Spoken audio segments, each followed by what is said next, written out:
We are ready for convocation. Good morning everyone. So the big day has arrived. আজি হৈছে আমাৰ কনভকেশ্যন day.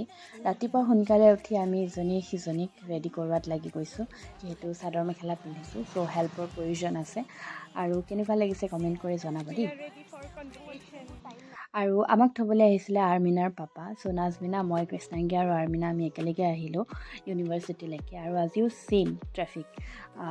চ' এই ব্লগটো অলপমান দীঘল হ'ব, যিহেতু মই গোটেই স্মৃতিখিনি সাঁচি ৰাখিব বিচাৰিছোঁ ভিডিঅ'ৰ জৰিয়তে। চ' যিমানখিনি পাৰোঁ মই কভাৰ কৰিছোঁ। চ' এণ্ডলৈকে চাই থাকিব।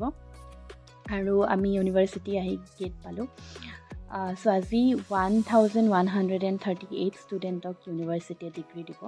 চ' সকলো ষ্টুডেণ্ট আহিছে বহুত দূৰৰ পৰা, যিহেতু আমাৰ 1 year আগতেই হ'বলগীয়া আছিলে, কিন্তু কিবা প্ৰব্লেমৰ কাৰণে ডিলে হৈছিলে, আৰু সেইটো কাৰণে এতিয়া সকলো বাহিৰত থাকে, চবৰে বেলেগ বেলেগ জেগাত প্লেচমেণ্ট।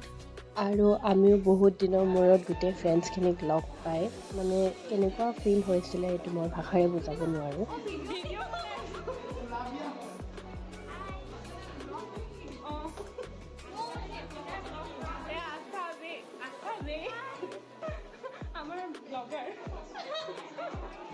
বাৰু যি কি নহওক, আমাক এটা ৰুমত ছিকুৱেঞ্চ ৱাইজত বহিব দিছিলে, কাৰণ আমাৰ ষ্টেজ প্ৰেক্টিচ হ'ব কেনেকৈ ডিগ্ৰী ল'ব লাগে। চ' আমি সকলো বহি আছিলোঁ, আৰু কি ক'ম মানে কিমান যে ফূৰ্তি সকলোকে লগ পায়। আৰু একচুৱেলি দূৰৰ পৰা মই আৰু টুইংকলেই আহিছোঁ, বাকী কেইজন আহিব নোৱাৰিলে নিজৰ পাৰ্চনেল প্ৰব্লেমৰ কাৰণে। চ' সেইটো কাৰণে বেয়াও লাগিলে অলপমান, বাট যি কি নহওক আমি যিমানখিনি মানে লগ হ'লোঁ গোটেইখিনিয়ে ডে'টো বহুত ধুনীয়াকৈ স্পেণ্ড কৰিলোঁ। ইমান দিনৰ মূৰত সকলোকে লগ পাই বহুত ভাল লাগিলে। তাৰপাছতে আমাৰ ষ্টেজ প্ৰেক্টিচ হ'ল, আৰু হোৱাৰ পাছত আমি ফটো ছেশ্যন কৰিব গ'লোঁ। 2 ঘণ্টামান ফটো ৰীল বনাই থাকোঁতে আমাৰ পাৰ হ'ল। তাৰপাছত আমি গোটেইবোৰ একেলগে লাঞ্চ কৰিব গ'লোঁ। চ' লাঞ্চ আমাক তাৰ পৰাই প্ৰভাইড কৰিছিলে, জিৰা ৰাইচ আৰু পনীৰ আৰু গোলাপ জামুন দিছিলে খাবলৈ। তাৰপাছত লাঞ্চ চাঞ্চ কৰি পেলাই আমি আকৌ বহুত টাইম ৱেইট কৰিবলগীয়া হ'ল ডিগ্ৰী পোৱালৈকে, কাৰণ ট্ৰেফিকৰ কাৰণে চিফ গেষ্ট আহি পোৱা দেৰি হৈছিলে। বাট ফাইনেলি টাইম আহিলে, সকলোৱে ডিগ্ৰী ল'লোঁ।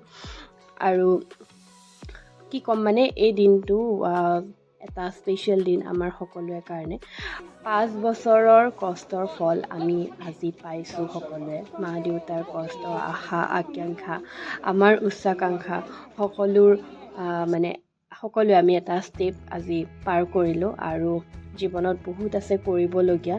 আশীৰ্বাদ কৰিব যাতে আমি সকলো সফল হওঁ, মোৰ লগতে মোৰ লগৰখিনিও যাতে নিজে আশা কৰা মতে যেনেকৈ ভাবিছে ফিউচাৰটো পঢ়িবলৈ তেনেকৈ যাতে পাৰে। আৰু তাৰপাছত চাৰ্টিফিকেট লৈ হোৱাৰ পাছতো আমি আকৌ ফটো উঠিলোঁ, কাৰণ যিমান ফটো উঠিলেওতো শেষ নহয় ন। তাৰপাছত সেইবোৰ কৰি থাকোঁতে আমাৰ 9:30 মানে হ'ল, আৰু ট্ৰেফিকৰ কাৰণে আমি অলপমান দেৰিকৈ ওলাই আহিছিলোঁ, যদিও ৰাস্তাত আকৌ ট্ৰেফিক পালোঁ। আজি ৰুমত ভাত খোৱা নহ'ব, গতিকে ৰেষ্টুৰেণ্টতে খাই আমি সকলো নিজৰ নিজৰ ৰুম গ'লোঁ। চ' আজিলৈ ইমানেই।